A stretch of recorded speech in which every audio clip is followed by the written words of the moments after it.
अस्सलाम वालेकुम। इस वीडियो में हम चैप्टर नंबर 8 जो हमारा फर्स्ट ईयर इंग्लिश का है, जिसका नाम है places of historical cultural importance, उसकी आज हम रीडिंग करेंगे। ये हमारा यूनिट नंबर 8 है और इसका टाइटल है a voyage to the city of lion. ये वॉयेज कहते हैं समुद्री सफ़र को, और सिटी ऑफ लायन मीन्स शेरों का शहर। तो शेरों के शहर का सफ़र आज हम करेंगे। सबसे पहले दो हमारे पास प्री रीडिंग के क्वेश्चंस हैं। Which country would you like to visit and why. And दूसरा क्वेश्चन है have you ever heard about the city of lion. क्या आपने कभी सिटी ऑफ लायन के बारे में सुना है और आप कौन सा कंट्री घूमना चाहते हैं और क्यों। तो ये क्वेश्चंस दो हैं, हम इसको बाद में डिस्कस करेंगे। अभी चल के अपने लेसन की तरफ इसको स्टडी करते हैं। तो जैसा कि टाइटल को हमने पढ़ लिया, अब हम Singapore is only 6 hours journey from the port Klang of Malaysia. तो मलेशिया एक कंट्री का नाम है और पोर्ट कहते हैं बंदरगाह को जहाँ पर जहाज़ आकर रुकते हैं, समुद्री जहाज़ जो आकर खड़े होते हैं। तो सिंगापुर भी एक कंट्री का नाम है। सिंगापुर 6 कलाक की दूरी पर है, 6 कलाक के सफ़र पर है। कहाँ से? मलेशिया के पोर्ट से लेकर सिंगापुर 6 कलाक का सफ़र पर है। At night we anchored in Singapore. रात को हम जो है सिंगापुर में पहुँचे या फिर सिंगापुर में रुके। एंकर्ड का मतलब, एंकर हमारे पास असल में जो शिप होती हैं, शिप को रोकने का एक हथियार होता है जो कि ज़मीन में गाड़ा जाता है ताकि शिप है वो रुक जाए। तो एंकर उसे कहते हैं, लेकिन यहाँ पर एंकर वर्ब के तौर पे यूज़ हुआ है, तो एंकर्ड का मतलब होगा हम जो है वो वहाँ पर रुके। शिप को रोकने के लिए एंकर का वर्ड यूज़ किया गया है। तो शिप, हम वहाँ पर रुके। रात को हम सिंगापुर में रुके। फॉर आवर शिप, हमारी शिप से, from our ship the lights of Singapore streets and high rise buildings were shimmering. Shimmering means चमकना। As if decorated for wedding. Wedding कहते हैं शादी को। तो हमारी शिप से सिंगापुर की गलियों की लाइट्स जो हैं, वो गलियों की लाइट्स और बड़ी बड़ी बिल्डिंग की जो लाइट्स हैं वो ऐसे चमक रही थी, ऐसे दिखाई दे रही थी जैसे कोई शादी के लिए उसे डेकोरेट किया गया हो, शादी के लिए सजाया गया हो। All the other vessels of various countries were anchored there too. दूसरे भी बहुत से मुल्कों के जो जहाज़ थे वो वहाँ पर आकर रुके थे, वहाँ पर आकर पहुँचे थे। Their reflection in the water provided a wonderful view, and it seems as if each vessel is a small island. उनका जो अक्स है, उनका जो रिफ़्लेक्शन है, वो उन जहाज़ का जो रिफ़्लेक्शन था, उसने एक बहुत ही अच्छा व्यू दिया, एक नज़ारा दिखाया, और ऐसे लग रहा था कि हर एक जो वेसल है, हर एक जहाज़ है, वो छोटा सा आइलैंड है। फ्राम अ जोलॉजिकल पर्सपेक्टिव से, जोलॉजिकल पॉइंट ऑफ व्यू से, Singapore is located at maritime cross road where almost every ship sailing from the Pacific ocean, Indian ocean और South China sea anchors here. तो ये जो Singapore है, ये एक maritime cross road पर वाक़ है। क्रॉस रोड कहते हैं जहाँ से मतलब मुख्तलिफ़ जगहों से जो है वो गाड़ी वगैरह या फिर कुछ आकर गुज़रें, तो आकर मिलें, एक कॉमन रोड हो, एक कॉमन रास्ता हो, तो उसे कहते हैं। तो सिंगापुर जो है वो एक ऐसी जगह पे मौजूद है जहाँ से पैसिफिक समंदर से जो भी जहाज़ आते हैं, या इंडियन समुद्र से आते हैं, या चाइना के समंदर से आते हैं, वो यहाँ से आकर गुज़रते हैं। सारे जहाज़ यहाँ से आकर गुज़रते हैं। इट्स अ फ्री पोर्ट, ये एक फ्री रास्ता है, फ्री पोर्ट है, फ्री बंदरगाह है। As well as major centre for fuel and for ships, और ये फ्यूल का बड़ा एक मरकज़ है शिप्स के लिए। जो शिप यहाँ से गुज़रती हैं, जो जहाज़ यहाँ से गुज़रते हैं, उसके लिए ये फ्यूल का बड़ा मरकज़ है। She seemed like an earthen ramp surrounded by moth. तो मोथ छोटे छोटे जो परिंदे वगैरह होते हैं जो उड़ते रहते हैं, उनको कहते हैं। और ये शी यहाँ पर यूज़ किया गया है इस सिंगापुर के लिए। तो सिंगापुर जो है वो एक अर्थरन लैंप, मतलब एक मिट्टी के चिराग की तरह दिखाई देता है, और जिस पर जो है वो छोटे छोटे परिंदे उड़ रहे हैं। Singapore's jetty was a quite large.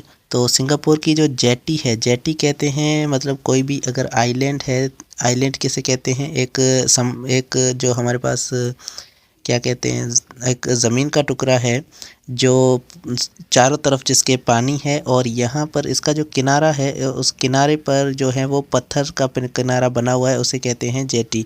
तो इसका जो जेटी है, जो पत्थर का किनारा है, वो बहुत ही बड़ा है। Small motorboats were moving in water like taxis to get people and from ship to the port। तो छोटे छोटे जो मोटर बोट्स हैं, छोटे छोटे मोटर बोट्स, जो छोटी छोटी कश्तियाँ हैं, वो चल रही थी, ऐसे वाटर में चल रही थी जैसे हमारे पास टैक्सी चलती है।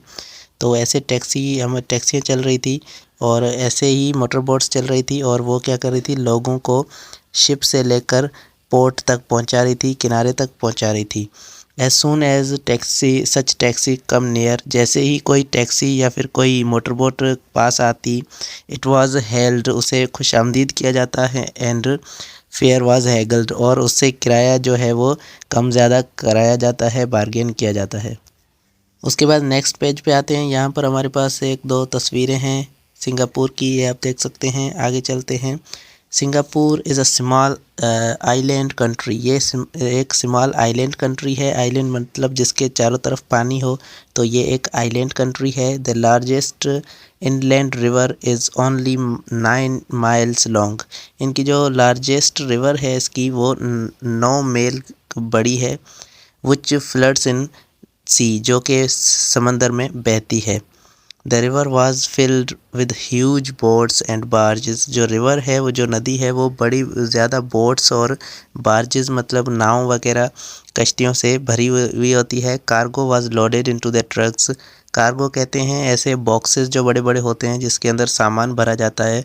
तो कार्गो जो है वो उसमें सामान भरा जाता है और ट्रक्स में, और which arrives at the river, जो नदी के किनारे पहुंचते हैं। From where it was sent to ships through barges, जो कि बार्जेस मतलब जो बड़ी बड़ी नाव होती हैं उससे वो शिप तक पहुंचाया जाता है। These barges did have any engine, इनके जो did not have any engine, these barges, इनके ये जो बार्जेस हैं मतलब ये जो नाव हैं बड़ी बड़ी, इनके पास कोई भी इंजन नहीं होता। तो इंजन नहीं होता तो कैसे चलती हैं। when 4 to 5, जब 4 से 5 बार्जेस जो हैं वर लोडेड, जब 4 से 5 बार्ज जो हैं वो लोड किए जाते हैं, उसके बाद a large motor boat pull them to ship, उसके बाद जो एक बड़ा मोटर बोट आता है और उनको खींचकर शिप तक वो पहुंचाता है। From afar they look like as a camel caravan, और दूर दूर से वो ऐसे नज़र आते हैं जैसे कोई ऊँटों का जो काफ़िला होता है, कारवान कहते हैं काफ़िले को, तो काफ़िला होता है उसकी तरह दिखाई देता है। The island of Singapore is not far from Malaysia, जो सिंगापुर का जो आइलैंड है वो मलेशिया से दूर नहीं है, उससे पास ही है। It has same relation as island of Manora has with Karachi, जैसे हमारे पास कराची में जो आइलैंड है, मनोड़ा का आइलैंड है, वैसे ही सिंगापुर जो है वो इतना ही पास है मलेशिया के। एज़ वी हैव किमाड़ी, जैसे हमारे पास किमाड़ी है कराची के अंदर, so is the Malaysian city of Johor, ऐसे ही मलेशिया का एक शहर है जौहर सिंगापुर के लिए। Which lies just a quarter of mile from the Singapore, जो कि एक आधा किलोमीटर जो है वो एक आधा माइल है सिंगापुर से दूर है। There is a bridge that connects Johor with Singapore, वहाँ पर एक ब्रिज है, एक पुल है जो कि सिंगापुर को कनेक्ट करती है जौहर से। जौहर जो क्या है, मलेशिया का सिटी है एक। Just cross the bridge you can jump from one country to another, आपको सिर्फ वो ब्रिज जो है वो क्रॉस करना है और आप एक कंट्री से दूसरे कंट्री पहुंच जाएंगे, मतलब सिंगापुर से आप मलेशिया पहुंच जाएंगे। देयर इज़ ए काजवे, वहाँ पर एक काजवे है, काजवे कहते हैं पानी के अंदर से एक रास्ता जो जैसे जा रहा होता है मिट्टी का बना हुआ, उसे कारवे कहते हैं, causeway. There is a causeway as well as railway track, वहाँ पर एक काजवे भी है और एक रेलवे ट्रैक भी है उस ब्रिज के साइड में। उसके बाद हमारे पास अगला पैराग्राफ है। Singapore is a country of many religion and nation, Singapore जो है वो ज़्यादा, उसमें बहुत सारे रिलीजन्स मज़हब आ जाते हैं और बहुत सारी कौमें उसमें रहती हैं। अमंग इट्स पॉपुलेशन, उसकी पॉपुलेशन में, उसकी आबादी में Muslims, Buddhist, Hindus and Christian और सिख भी आ जाते हैं। उसके बाद various languages are widely spoken, उसमें वहाँ पर बहुत सी लैंग्वेजेस जो है ज़बानें बोली जाती हैं, but there are 4 national languages. वहाँ पर उसकी 4 नेशनल लैंग्वेजेस हैं, कौमी ज़बानें हैं। एक है इंग्लिश, मैले, चाइनीज़ और तमिल। ये 4 जो हैं उसकी खुद की मतलब नेशनल लैंग्वेजेस हैं। Sign boards appear in those languages, so do programmes on this TV and radio.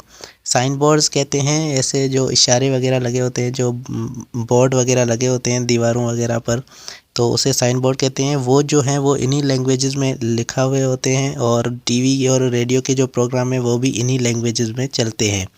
मस्जिद Sultan is the biggest and most beautiful mosque in the Singapore. Singapore में एक सबसे बड़ी और सबसे खूबसूरत जो है मस्जिद है वो है Masjid Sultan. There is a sizeable Muslim population in the city. वहाँ पर बहुत ही बड़ा तादाद जो है मुसलमानों का वहाँ पर रहता है सिंगापुर में। Singapore is known in the world as one of the prosperous and wealthiest country. Singapore जो है वो दुनिया में जाना जाता है एक खुशहाल और एक वेल्थीएस्ट मतलब एक अमीर कंट्री उसे माना जाता है। People might mistake it for a large country with abundant and agriculture product and minerals। तो लोग इसे ऐसा सोचते हैं कि ये इसलिए इतना अमीर है क्योंकि इसके पास ज़्यादा एग्रीकल्चर प्रोडक्ट्स हैं, मतलब वो ज़्यादा उसकी पैदावार है और उसके पास मिनरल्स जो हैं मादनियात वो ज़्यादा है। But Singapore is a small island, लेकिन सिंगापुर एक छोटा सा आइलैंड है, उसके पास इतनी ज़्यादा पैदावार नहीं हो सकती, इतनी ज़्यादा मिनरल्स नहीं हो सकते, मादनियात इतनी ज़्यादा उसकी नहीं है। तो ये कैसे अमीर है? Which is just like a dot on the world map. ये क्या है? दुनिया के नक्शे में एक छोटा सा डॉट की तरह ये दिखाई देता है। आपको एक मैप पहले ही प्रोवाइड किया गया है, उसमें आप देख सकते हैं सिंगापुर का जो नक्शा है वो बहुत ही छोटा नज़र आ रहा है। The area of the whole country is only 225 square miles. इसका जो टोटल एरिया है इस मुल्क का वो है 225 स्क्वायर माइल्स है। 80% of the population lives in just 28 square miles. 28 square miles means 85 जो है मतलब 28 जो है 28 इसकी जो पॉपुलेशन है 80% जो पॉपुलेशन है वो 28% हिस्से में ही रहती है, 28% स्क्वायर माइल्स में भी वो रहती है अराउंड द पोर्ट के आसपास। लाइक जापान की तरह she imports every raw material and most food products. ये जो है ये मुल्क जो है वो बाहर से बहुत सारे जो हैं फूड प्रोडक्ट्स भी मंगवाता है। हाउएवर लाइक जापान की तरह she is wise in matters of money and wealth. तो ये जो मनी पैसा है और दौलत है उसके मामले में ये बहुत ही कंट्री जो है सिंगापुर कंट्री बहुत ही अक्लमंद है। Much of her income is depends on the arrival of tourist trade and ships from the overseas। तो इसकी जो इनकम है इसकी जो मतलब पैसा है इसका वो पूरा डिपेंड करता है, तकरीबन बहुत ज़्यादा जो पैसा है वो डिपेंड करता है टूरिस्ट पर, जो सयाह वहाँ पर घूमने आते हैं, ट्रेड पर उनका जो ट्रेड चलता है, व्यापार चलता है, तिजारत चलता है शिप्स पर और ओवरसीज़ पर, मतलब जो समंदर के किनारे पर जो भी लोग वगैरह आते हैं तो उनसे इनकी जो ज़्यादा इनकम है वो जनरेट होती है। Tourist and trader from all over the world come here for business, shopping and leisure. तो लेजर कहते हैं हमारे पास तफरी या फिर विंदर को। तो यहाँ पर हमें ये बताया गया है कि जो टूरिस्ट हैं वो यहाँ पर आते हैं, ट्रेडर यहाँ पर आते हैं, व्यापारी यहाँ पर आते हैं, तजारती यहाँ पर लोग आते हैं, पूरी दुनिया से यहाँ पर बिज़नेस करने आते हैं, यहाँ पर शॉपिंग भी करने आते हैं और यहाँ पर जो है वो घूमने फिरने भी यहाँ पर आते हैं एंजॉयमेंट के लिए। तो सिंगापुर कंट्री के बारे में ये हमने लेसन यहाँ तक डिस्कस किया है। अगली वीडियो में हम यहाँ से ही आगे स्टार्ट करेंगे। उम्मीद है आपको ये पसंद आया होगा। और ये हमारे पास अभी एक पेज ये रहता है और एक और पेज है, अगली वीडियो में हम पूरा इसको डिस्कस करेंगे। Thank you so much for watching. अगर चैनल पर नए हैं तो चैनल को भी सब्सक्राइब कर दें। अल्लाह हाफिज़।